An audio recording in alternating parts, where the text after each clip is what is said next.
Magandang hapon po sa inyo lahat. Narito po ako sa inyong harapan upang magbigay ng saan sa inyo. Nagpapasalamat po kami dahil nakadalo po kayo dito sa aming recognition. Kahit na marami po kayong gawa na busy kayo.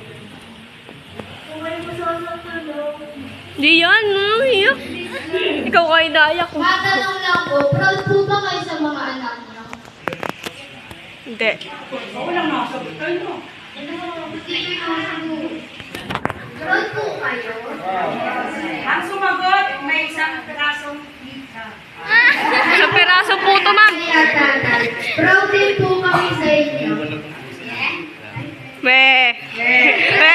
Mula first quarter to fourth quarter, may mga pinagdadaanan po talaga kami mga anak. Yun na stress na po. Iyak na siya, guys.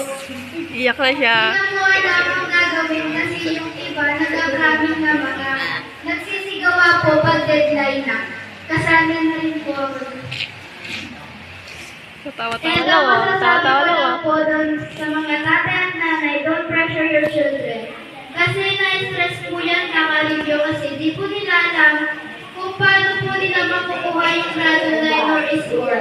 At huwag nyo din po i-compare ang mga anak nyo kasi di po nila alam kung masasaktan po sila kasi binigay naman po nila yung best nila.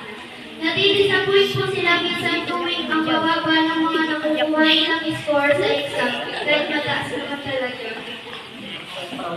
At grades. Kasi di nila alam kung anong magiging reaction nyo. And ang gusto lang po ng mga estudyante sa inyo is yung pagiging proud po ninyo sa kanila.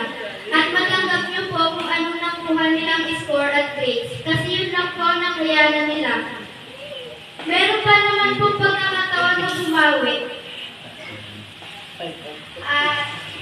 At mga classmates, maging proud din dapat kayo sa sarili nyo. Huwag nyo palawakin yung insecurities nyo sa buong pagkatao nyo. Madami tayong naging ganap sa school years na to.